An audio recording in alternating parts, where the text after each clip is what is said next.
They released a memo this week saying that teams who have COVID outbreaks amongst unvaccinated players and staff will forfeit games if they are unable to compete. And they made it very clear. These forfeitures will not be made up at a later date, and they will impact playoff standings. The losing team will be charged with a loss. The forfeiting team will be given a loss. The team that was supposed to play that team will be given a win, and it will count against the playoff standings. And you'd have thought that the world stopped spinning. Major names like Deandre Hopkins coming out threatening to retire if he is forced to get a vaccine.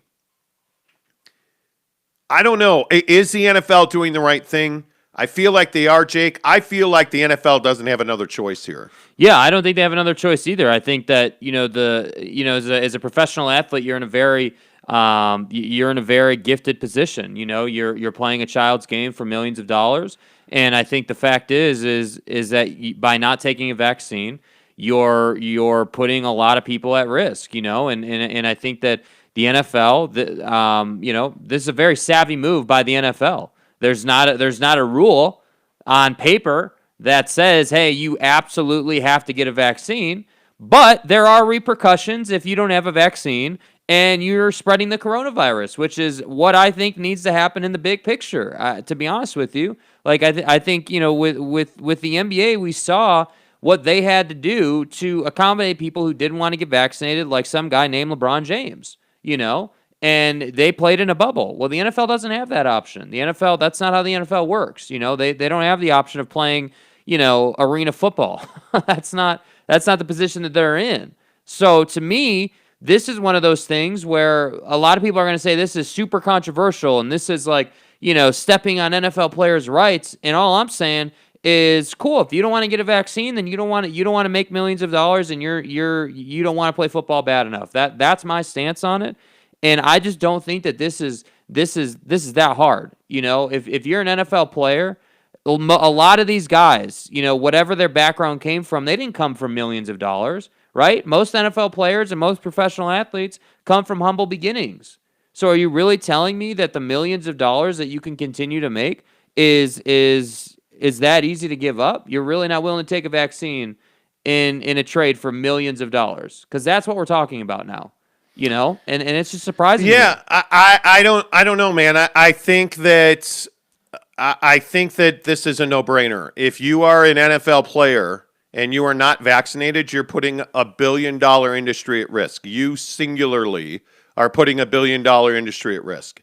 And if I'm NFL owners, if I am Roger Goodell, if I'm in the front office of the NFL, I would have handled it the exact same way. I mean, it's pretty clear with the power of the NFLPA that you cannot mandate players getting vaccinated, but you can make the life of unvaccinated players very difficult. And I think that's exactly the right tact for the NFL to take.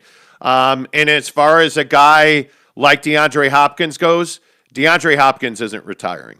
DeAndre Hopkins has tens of millions of dollars on the line in both endorsements and compensation from the NFL. There's no way he's walking away from that. And I think it's a pretty clear choice. Get vaccinated and let's put this behind us, or be an idiot like Cole Beasley and make up falsehoods that have no basis in science so that you can get attention. And I think Cole Beasley doesn't want to play in the NFL anymore. And I think that's why Cole Beasley's doing what he's doing. When Cole Beasley tells you to drink water and that will help you avoid the coronavirus, there's no basis in fact or science for that. When Cole Beasley says work out and eat well and you won't get COVID, there's no basis in science for that. And I think what Cole Beasley is doing is Cole Beasley sees a parachute here. He sees a way to pull the ripcord and get out of Buffalo and get out of the NFL. And I think Cole Beasley is well aware that if he gets cut by the Bills because he refused to get vaccinated, Cole Beasley knows he's going to be martyred. Cole Beasley knows he will become a household name in this country, which he is not. And if he just continues on his NFL way, he never will be. And I think that bothers Cole Beasley, because why else would you go to the lengths that Cole Beasley has gone to insult everything around you, to make life difficult for every member of your organization, including your owners, and to risk your career? Because that's what Cole Beasley's doing.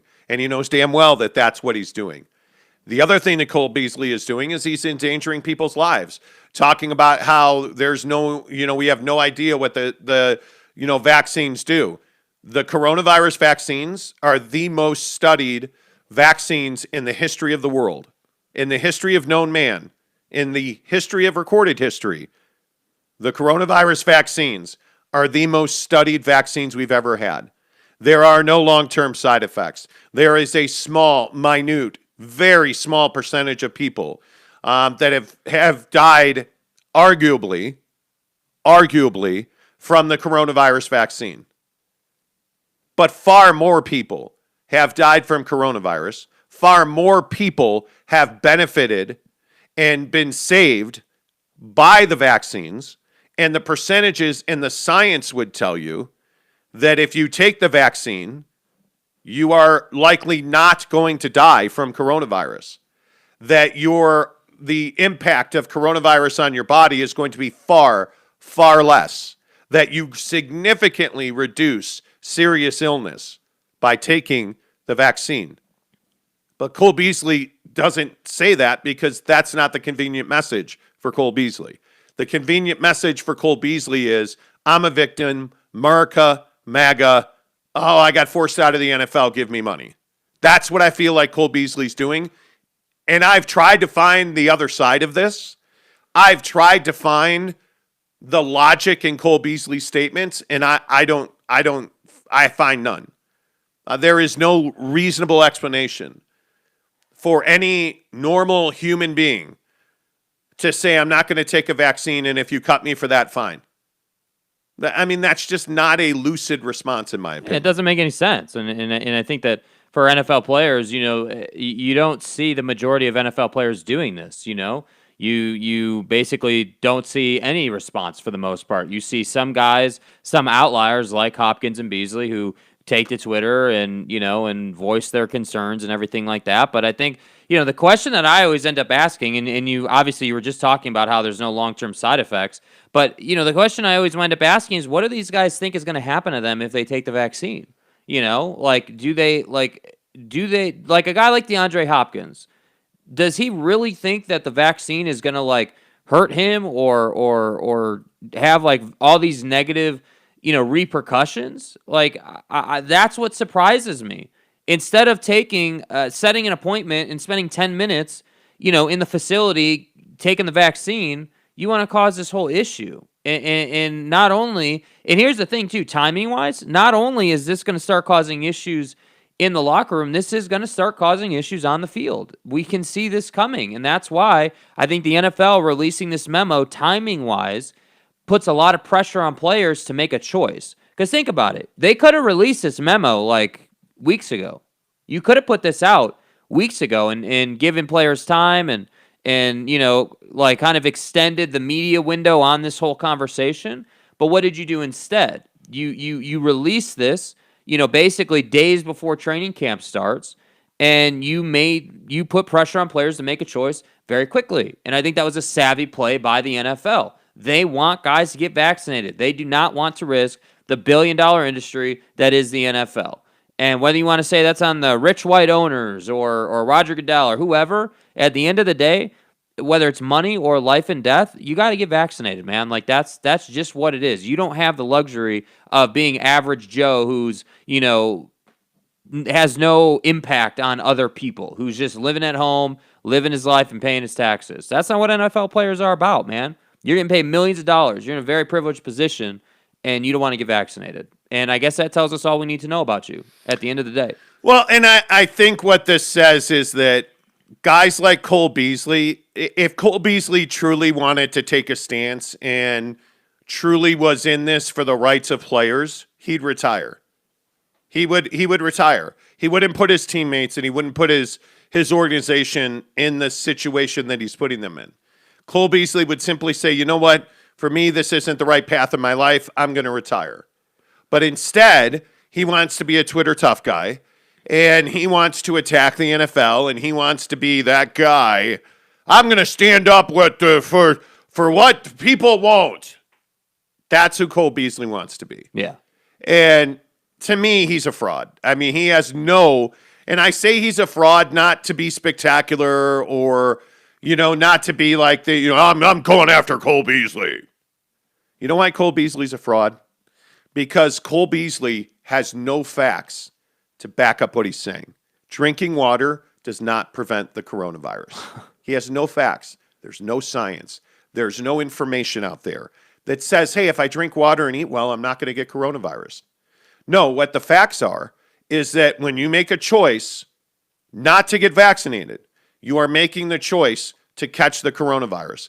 We were, researching this topic for the show and listening to scientist after scientist say that the Delta variant is 10,000 times more powerful than the original coronavirus. The Delta variant, 10,000 more times. So the example that is being used is, hey, when somebody sneezes and they have coronavirus, they project about 1,000 particles of coronavirus. When somebody who's infected with the Delta variant sneezes, they project 10,000 particles of the Delta variant coronavirus. It's 10,000. Like, do you understand how much more deadly and dangerous the Delta variant is? So when you choose not to wear a mask, you're choosing to get coronavirus.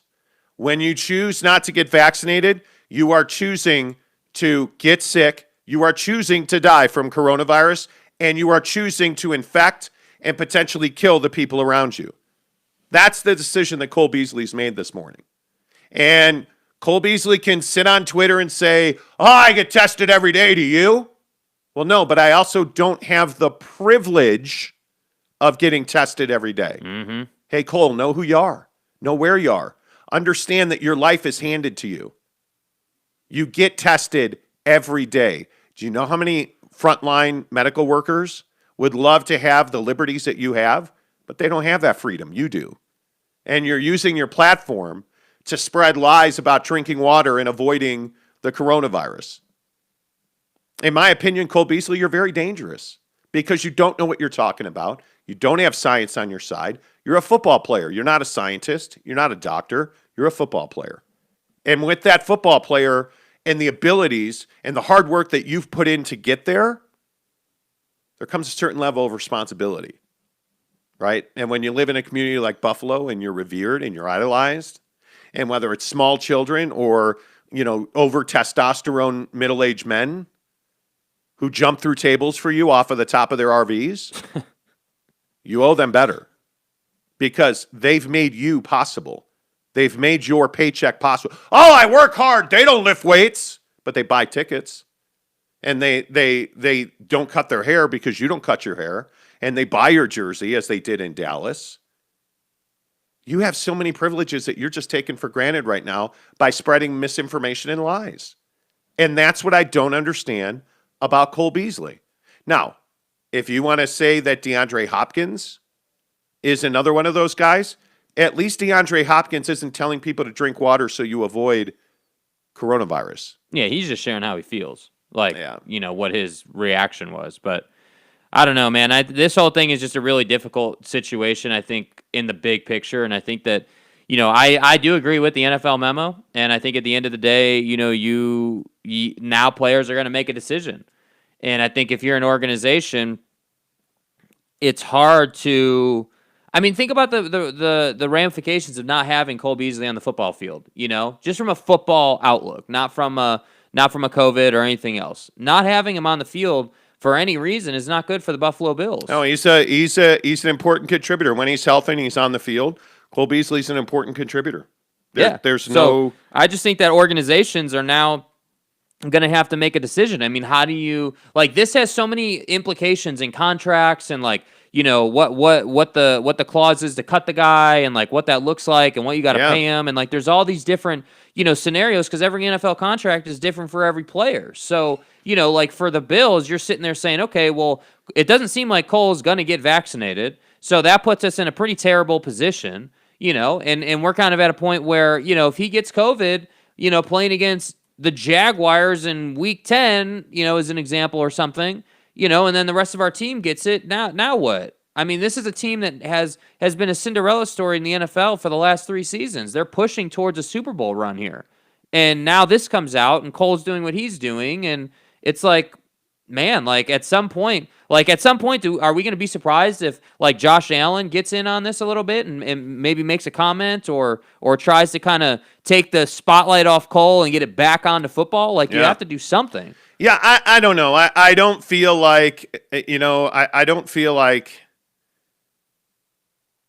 I just don't feel like Cole Beasley wants to play in the NFL anymore. And I look at, and I keep bringing up Deandre Hopkins of the Arizona Cardinals because if those of you who don't know, I want to read his tweet word for word because I don't want to misquote him. Deandre Hopkins said, "Never thought I would say this, but being put in a position to hurt my team because I don't want to partake in the vaccine is making me question my future in the NFL." And he tagged the NFL at NFL. I give him credit for that. Well, then he deleted his tweet because I think he knows that it's not good business, and there's no doubt that Deandre Hopkins is a very good businessman.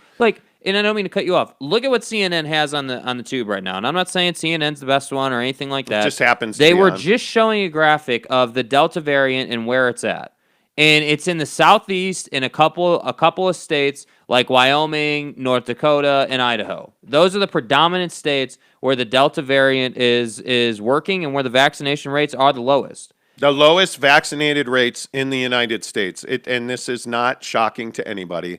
Idaho, Wyoming, and North Dakota, all Trump states. West Virginia, Arkansas, Louisiana, Mississippi, Alabama, Georgia, and Tennessee. Those are all conservative states. And those are all the lowest vaccinated states. Those are some of the highest COVID infection rate states. That is, and this is what Cole Beasley doesn't grasp. Cole Beasley does not grasp that you're looking at a situation where the science and the result is crystal clear. In states where you have higher vaccination rates, you have lower deaths, lower sicknesses, lower hospital beds, lower ICU beds. It's very simple. They're facts. Yeah. In states with low vaccination rates, you have really high COVID outbreaks. In states like Florida, where their governor Ron DeSantis wants to be the next president and is openly talking about running for president in 2024, they have a huge spike in coronavirus cases. And he does not want mask mandates, and he does not want to continue to push forward vaccinations. Ron DeSantis, the governor of Florida, has stopped talking about the importance of vaccines. So what's happened? Vaccination rates in Florida are down. COVID infections are up. And at one point, Ron DeSantis was talking about the importance of, senior citizens getting vaccinated. He stopped doing that. So what have we seen in Florida? The infection rate amongst senior citizens is going up. I talked to a guy in Florida yesterday, a contractor in Florida yesterday, who said, I think he said he's 58 years old. I'm 58 years old and I wear a mask and I've gotten vaccinated, but so many people down here don't want to get vaccinated. I'm not sure that I can keep working. That's where we're at in this country. And nobody's talking about lockdowns or, we're talking about life and death. We're talking about, hey, put a mask on. Oh, can't do that. Can't do that. Okay.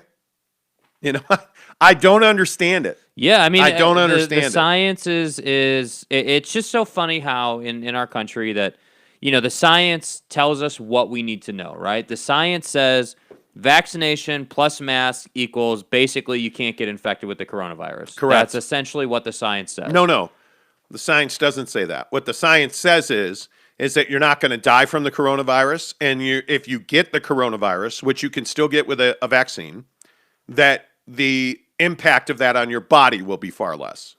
Right. That's what the science says. Okay. Well, if you pair a vaccine with a mask, can we agree that your opportunity to get the coronavirus is far less? Okay. Far less. So with that being said, at the end of the day, the science is saying one thing, and our belief is our country. We have people in this country who who think that the science is fake and Fauci's a paid Russian asset and like all this crazy stuff. And then he's in the, he owns Pfizer and Yeah, so we're just in a very weird place right now. And I think whether you look at the Cole Beasley situation in the NFL, you look at how the NBA handled the virus or how our country's handling the virus, you have 3 different ways to go about it, and everyone's going to make their choice. Yeah, James Knight has a question for us. Okay. Do you guys talk about anything other than COVID? Don't you get tired of talking about it? Okay, so today, what's the biggest story in sports? The coronavirus. Tell me what I'm supposed to be talking about today.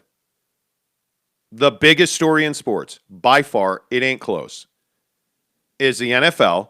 Training camps are open, and the NFL sent out a memo.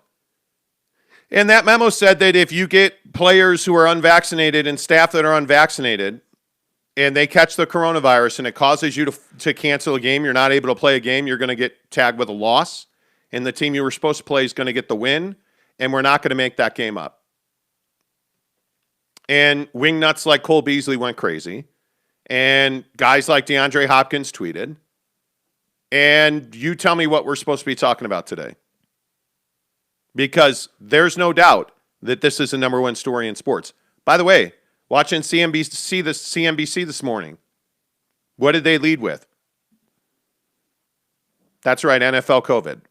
And the money that is on the line in America because of coronavirus. By the way, anybody notice the Olympics are open for business?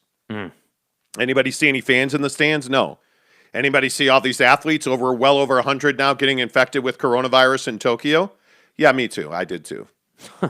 I mean, are you serious right now? We are a show that is based in sports headlines. We talk about the biggest stories in sports every single day. Yeah. And I am tired of talking about the coronavirus. Get a fucking vaccine so I don't have to do this anymore. Like, how difficult is it? With no offense. That's true. You want to get rid of the coronavirus? Get vaccinated. If we would get to 75% vaccination rate in this country, my guess is we would not be talking about coronavirus every day. But you won't. So we are. Those are the simple facts. Like, I'm tired of talking about corona. I'm worn out on it. Like, I am so tired. We sit here every morning. We talk about it every night when we're preparing for the show. Well, here comes the coronavirus again. Well, we got to talk about this. Hey, don't you think we'd rather be talking about the Tampa Bay Buccaneers Super Bowl ring? Or Aaron Rodgers? Or, don't you think we'd rather be leading with this Big 12 story? I mean, to me, there's other things I'd rather talk about, but our job is to talk about the biggest stories in sports. Yeah. I mean, I just don't know. I don't know what else there is to say. Jordan Crabtree says, why is it that when Democratic states have high infection rates, the Republican president gets blamed? Okay, when do Democratic states have high infection rates? When Republican states have high I can't even say it with a straight face. When Republican states have high infection rates, the citizens get blamed. Nobody's blaming the citizens for the problems with what, Jordan, we're talking about America, right? The United States of America. Nobody's blaming. Nobody is blaming. I would go this far. Nobody's blaming Donald Trump for the coronavirus coming to America. Because I got news for you. It was coming whether it was Donald Trump or any other schmo in the White House. If Hillary Clinton had won the election, 5 years ago now, we still would be right where we were when the coronavirus outbreak happened. Now, you want to talk about the way we handled it? Okay, cool. Different show. Donald Trump's not to blame for coronavirus. But when you look at the media, like this Sean Hannity story that we talked about yesterday that we're going to talk about right now again today, do you know why? Sean Hannity 2 days ago, and you tell me if I'm doing this in the right order. Yeah. Sean Hannity 2 days ago said this on his show. I can't say it enough. Enough people have died. We don't need any more deaths. Research like crazy. Talk to your doctor, your doctors, medical professionals you trust based on your unique medical history, your current medical condition. And it absolutely makes sense for many Americans to get vaccinated. I believe in science. I believe in the science of vaccination. It makes sense for many Americans to get vaccinated, and I believe in the science, and I believe in the science of vaccinations. All right, cool. Everybody was shocked. Hannity and every other host outside of, Tucker Carlson advocating for vaccines on Fox News the other morning. Yeah. And then last night, Sean Hannity last night said this. In terms of therapeutics, but I never told anyone to get a vaccine. I've been very clear. What? Okay, wait. I'm sorry. Wait. Let's go back. homie? Let's go back to what you said the other day. Here, just really quick. Really quick. Let's just come back to this real quick. Based on your unique medical history, your current medical condition, and it absolutely makes sense for many Americans to get vaccinated. I believe in science. I believe in the science of vaccination. And then yesterday, after you said, I believe in science, I believe in science, and I believe in the science of vaccinations. You had 48 hours to take a lot of heat over telling people to get vaccinated. So then you came on the air and said, in terms of therapeutics, but I never told anyone to get a vaccine. I've been very clear. What? You have? this is what I'm talking about. When you ask why we blame the president, well, we don't blame the president. We blame Sean Hannity, who'd like to be president. We blame the media. We blame the zealots. Why does Donald Trump get blamed for the coronavirus? Because he shut down the office that controlled the responses to pandemics in this country. As one of the first things when he got in office, they closed the pandemic office. And what happened? We had a pandemic. And they had no plan to roll out vaccines. And, then he talks about he wants credit for the vaccines, but his supporters won't get vaccinated even though they want to give him credit for the vaccine. Like, people do. It's so backwards. You see what I'm saying? This hasn't. It makes my head hurt. It makes my head hurt. Get vaccinated. Make the choice not to die. Make the choice not to get the coronavirus. And then we can talk about football every day. And if you choose not to get vaccinated and you get the coronavirus, I'm sorry. I don't feel sorry for you. I don't. If you choose to go out and go into confined spaces like grocery stores, I'm wearing a mask in the grocery store now. It sucks, but you have to do it. I'm not going into restaurants anymore right now. It sucks, but you got to do it. Until we get to a place where we can play NFL games without having to have the argument about how my body, my choice. Okay, well then don't tell me that you are going to allow women to do X, Y, and Z. It's their body, it's their choice. But that's not convenient when it comes to vaccines. It's only convenient when it comes to women. Right? I just, this whole thing really bothers me. Jordan Crabtree says, New York started out with high infection rates, folks. The subway stayed open. What the hell does that have to do with anything? What does the subway have to do with anything? Man, why? And this is the other thing I don't understand. Why can't you just talk about the issue? Why is it always about Democrats versus Republicans? What about Americans? Jordan, what about Americans? Yeah. Cole Beasley, what about Americans? I don't care if you're Democrat or Republican. I want you not to die from the coronavirus. I don't want to shut businesses down again. I want to go to the movies at some point. That'd be great. You know what else I want to do? I want to travel and not worry about it. A month ago today, I was in Las Vegas celebrating my anniversary. A month later, I can't go to Las Vegas because of the coronavirus outbreak. And by the way, did you notice that Clark County has one of the biggest outbreaks in the country because they lifted mandates and mask requirements as early as anybody else did? Yeah. This is so frustrating to me. And that's the thing. It always turns Democrat versus Republican. Or there's always some sort of angle or some sort of this or some sort of that. At the end of the day, what the hell does the subway have to do with where we are right now? It's Who ridiculous, cares, dude. At the end of the day, you're never going to get away from the fact that if 80% of Americans would just get vaccinated, we don't even need 100%. Like, notice what we're saying here. If 80% of Americans would just get vaccinated, we'd be in a great place. And the other thing that really bothers me, and this is Cole Beasley and everybody, it's Cole Beasley and all these people that are not doctors or scientists that are telling you what to do. I'll give Hannity credit for one thing. He has repeatedly and continuously said, consult your doctor. That's the only thing that he said that I agree with. Yeah. Yeah. You're not a doctor, Cole Beasley. You're not a scientist, Cole Beasley. You know, like we have this idiot going on OAN yesterday talking about how Dr. Fauci should be prosecuted and put in prison for the rest of his life because he's repeatedly lied. Like, what are you what are you talking about? It's amazing. What are you talking about? Like, you are not a doctor. You are not a scientist, right? Listen to what the doctors and the scientists say. Why would and the other thing is, why would all of these people lie to us to get vaccinated? Yeah, what's the conspiracy on this one? Where's if you listen to what people have rolled out, well, there's microchips. Where's the evidence there's microchips? There isn't any. None. Zero. The most studied and tested vaccines in the history of pandemics, in the history of vaccines in the world. Nobody's ever found a microchip in a vaccine. Infowars.com. Oh, it magnetizes your body. Completely false. They've studied it. They've tested it. Does not do that. Oh, the long-term impacts. There are no long-term impacts. Where are the people who are long haulers after taking the vaccine? Oh, wait, they're not. They're long haulers because they got coronavirus. You know, anyway, let me just read some comments and then Yeah. We'll talk about the Big 12.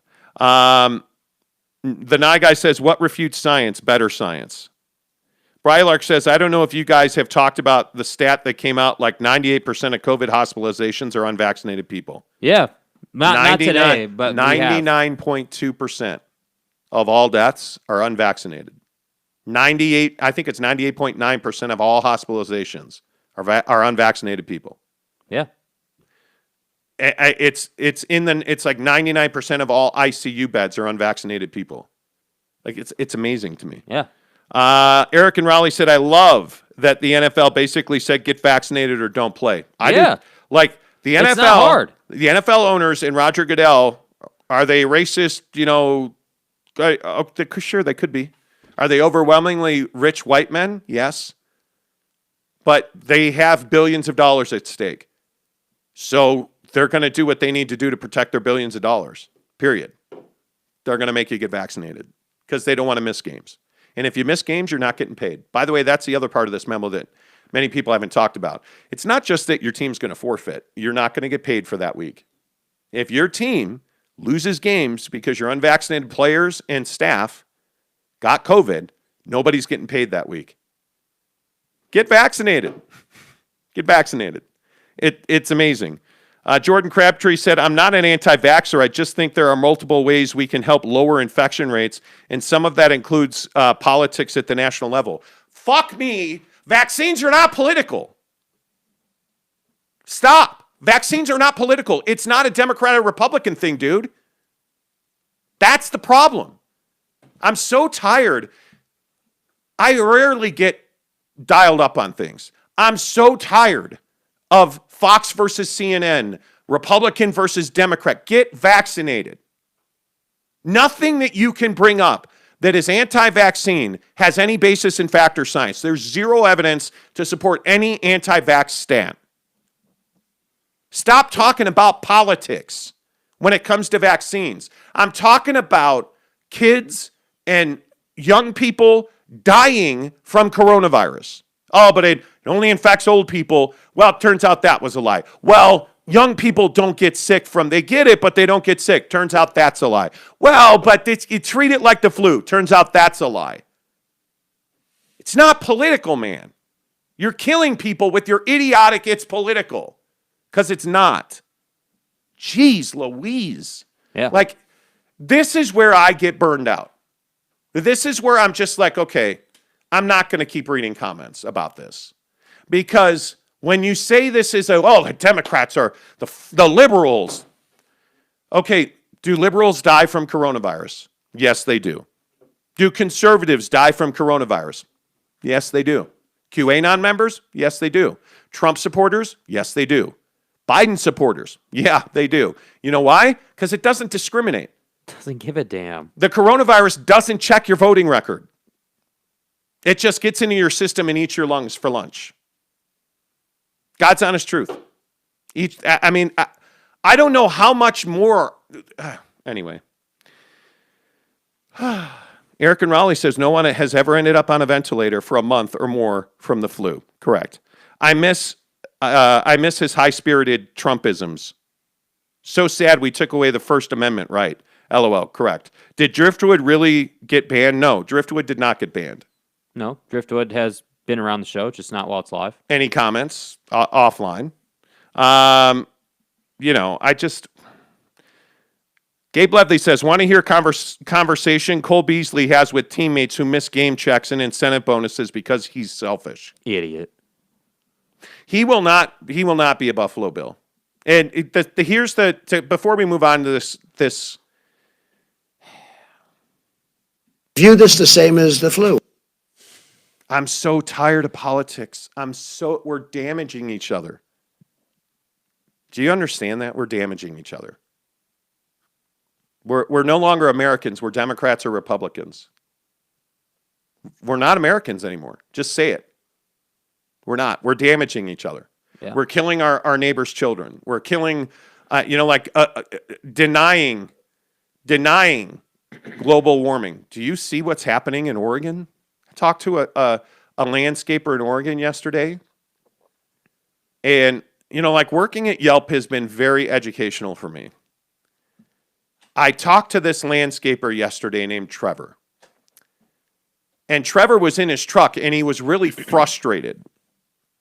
And so I called the guy, and I'm like, hey, it's Tim at Yelp. How are you, man? And he just didn't say anything. And usually people will either tell you to F off or they'll be happy to talk to you or whatever. Trevor didn't say anything.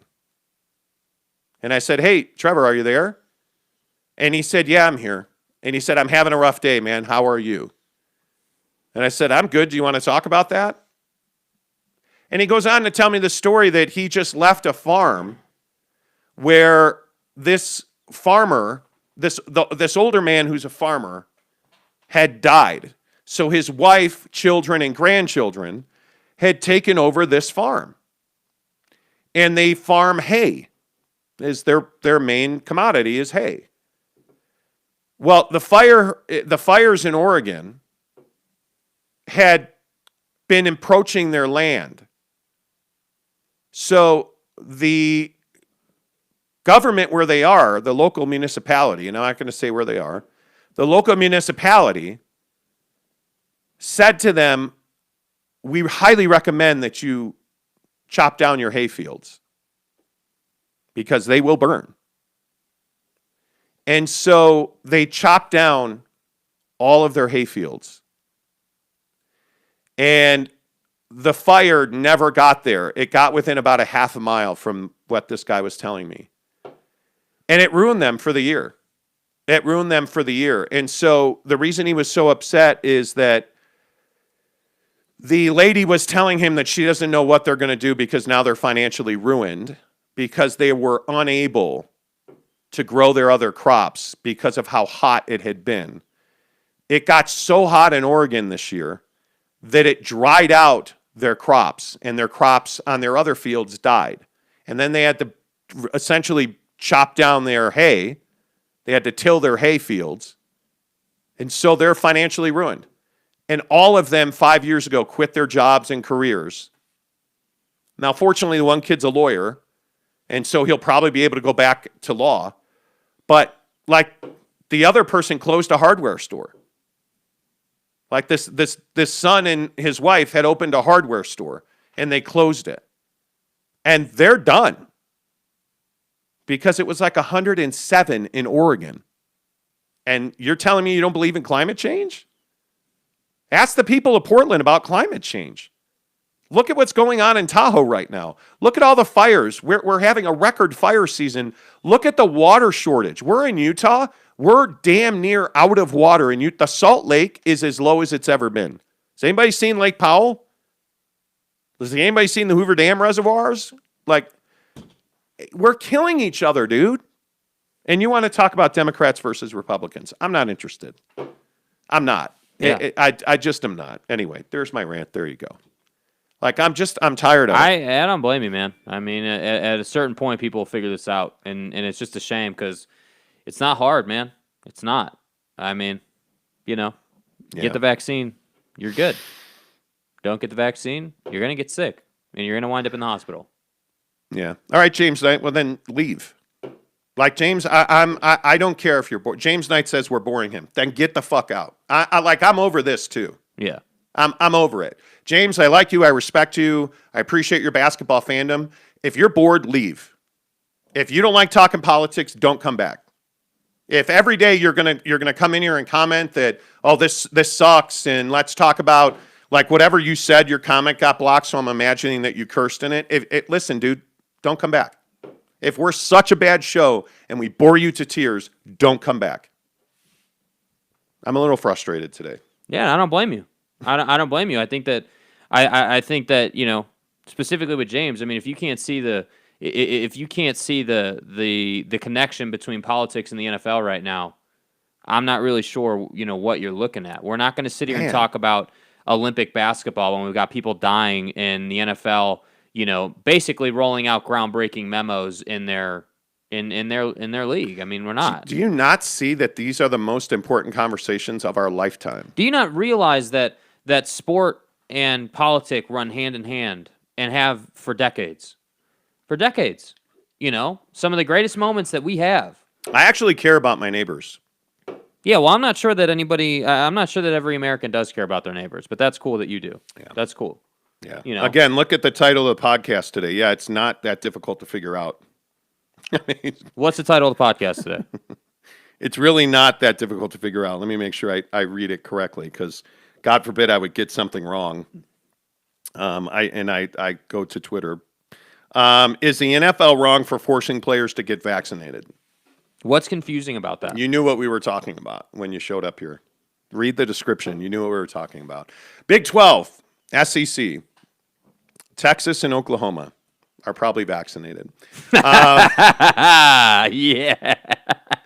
I will laugh. You know what, man? I rarely get upset like that. You know what it is? And I know we got to talk about this college football thing, but at the end of the day, I tend to agree with you. I'm starting to come around on this idea that we're not treating each other like fellow Americans. We're not saying, hey man, like whether you're a Trump supporter or Biden supporter, or you think that, Biden and Trump face swapped and Trump's running the country, regardless of what you think, you're an American. And at the end of the day, why is it that, let's use 9/11 as an easy example here. Why is it that when 9/11 happened, all of us came together and we said, yep, it's our country versus this common enemy, regardless of if you were voting for Bush or Gore or whoever, right? Whoever, right? Whether you're Republican or Democrat, we all came together and said, hey, we have to win the war on terror. We all remember that time. Yet when the coronavirus comes to our country, an unseen force, notice it's not knocking down buildings, right? Notice that there aren't planes blowing up at the Pentagon. But it's Correct. Killing more people by far than what happened on 9/11, and we can't seem to come together to just say, we need to do this. Well, what was interesting is in South Florida is a problem right now. Like there are people here in full-on panic because they can't control the spread of the variant. Mm-hmm. And the Orlando Sentinel wrote an opinion piece where they compared the number of deaths in the condo complex collapse. Jesus. New coronavirus infections have far surpassed the people who died in that building collapse. And I truly believe that it's because we can't see it. We can see a building falling down. Yes. We can see Yes. the dead children and dogs and human beings in the pile of rubble before the hurricane hit and now after the hurricane is left. We can see all of this, right? And we're like, wow, like the devastation. We really got to do something about this. Let's get together. Oh, but all those hundreds of thousands of people that died from the flu, yeah, we're not going to get around that. We don't really care about that. And that's the problem. And I really genuinely, it used to be that I really felt like Trump was at the center of dividing the country. But this is so much further than anything that Trump ever did. Like, yes, I do believe that Trump divided us as a country on some level, but now we're so much further than that. And I think that's the issue. The mindset is Democrat and Republican, and, the election was stolen and all this stuff. And we have to get away from that. We have to. We have to come together because that's the only way we're going to get over anything. Yeah. And Giggity makes a great point, speaking of college football. Nick Saban yesterday said about 90% of his team is vaccinated. And what do you know? Let's get into the college football story. You're about to talk about revenue numbers for the SEC and the Big 12. Nick Saban yesterday said most of his team is vaccinated. So it's no surprise that the SEC is doing the kind of numbers that he's about to talk about. Just keep that in mind while we talk about this story. Yeah. Seriously. I mean, it's pretty cut and dry what's going on in the Big 12 versus the SEC. And if you don't know the story, real quick in a capsule, Texas and Oklahoma have let the Big 12 know they're going to leave and join the SEC. And the Big 12 presidents had an emergency meeting, and that meeting excluded Texas and Oklahoma. And they came out of that meeting and said, we're just trying to figure out why Oklahoma and Texas are leaving. We don't understand it. Well, let me help you. In May, the Big 12 announced that they made $345 million in revenue and that each school would get $34.5 million. And that those numbers are down for the second consecutive year because of the coronavirus pandemic. And the loss of championships such as the NCAA tournament. The shortfall was about $50 million. And it was all attributed to the loss of football inventory a year ago. Mm-hmm. Totally understandable that your revenue would be down. I mean, okay, so the SEC in February announced that per school revenue was $45.5 million. $10 million per school more. Okay. And that's because they made $637.7 million. More money than they made the previous year. And it is almost double what the Big 12 did. That's why Texas and Oklahoma are leaving. So if we just pause right there on the story, think about this. During the pandemic, why would it be that the SEC would be able to make that much more money than the Big 12? Well, because they have all the premier names, right? They've got all the premier teams. They have great TV contracts. They've got streaming. They've got everything that you need to have to generate as much revenue as physically possible. And when you go to Alabama, you're going to get vaccinated. And you're going to win a national championship. And you're going to be in the college football playoff. And you're going to be on ESPN. And your mom and your cousin and your grandfather and all of your friends and their friends are going to watch you play on national TV every Saturday. Oh, and by the way, in case anybody was counting, you're also going to have a great chance to go to the NFL. Not that that matters to anybody, right? Not that that matters. So when we talk about SEC expansion, what's the impact on the Pac-12? Well, immediately Larry Scott got fired. Thank God that finally happened. And you are now talking about massive overhaul of the way business is done in the Pac-12. And I think that's very good for everybody in college football. Now, the issue is that in California, which is primarily where Pac-12 schools are, that you are going to have mass mandates and vaccinations. But what about in Utah at Salt Lake City? What about in Provo at BYU? What about, if you think about the football landscape on the West Coast, you have some very liberal markets and you have some really conservative markets. Yeah. So as the next 2 months play out and this Delta variant rips through the Republic and you see that, Americans don't want to get vaccinated, you watch where these outbreaks happen. Alabama is not likely to miss games because of coronavirus. That's what I would say. Pretty straightforward. Yeah, and Giggity says, and you're probably getting drafted. Absolutely. Brylark says it always goes back to the money. Yeah, absolutely. Who's making it? The Big Ten and the SEC. Who's Wait, not? Are you talking about the NFL with vaccinations, or are you talking about college football? Because I couldn't tell based on It's comment. both. Yeah. Who's making the money? It is the Big Ten and the SEC. Who's not? The Pac-12 and the Big 12. And who's not making the money? The small local business, because you won't get vaccinated. Just saying. And if you think about it, it is that business that sells, Buffalo Bills t-shirts or Bills Mafia t-shirts or those tables that Bills fans jump through. It's the bar that y'all wanted to go to before the game, 3 hours before the game, so you could watch the morning games when you were going to a 3 o'clock Bills game. Yeah. That's the issue. I just think it is. I think it's one of those things where you just have this whole situation There's so much money on the line in sports. Yep. That's why the NFL is going to mandate vax without mandating vax. I think it's brilliant. The way they went about this, I think, is like, I'm not a huge Roger Goodell guy. I've been known to criticize the hell out of him for the way, like 5 years ago with Roger Goodell, I can remember we were on the radio talking about the Zeke Elliott situation and all the domestic violence stuff happening in the league. Yeah. And like, I was criticizing the hell out of Roger Goodell. But for this particular situation, the guy deserves a lot of credit. No, we can't roll out a law that says, hey, you have to get vaccinated. No. But damn, you're going to pay the price if you don't. You're definitely going to pay the price if you don't. And I just think it's absolutely brilliant. And when you look at Alabama, you look at these different teams, you look at all the premier programs or teams, both at the collegiate level and the pro level. All of them handle their business. They make sacrifices to put themselves in a position to have maximum success. So if that means, hey, we got to get vaccinated so that this damn coronavirus can't come for us in the middle of the night and end our season in college football, then we're going to go ahead and do that.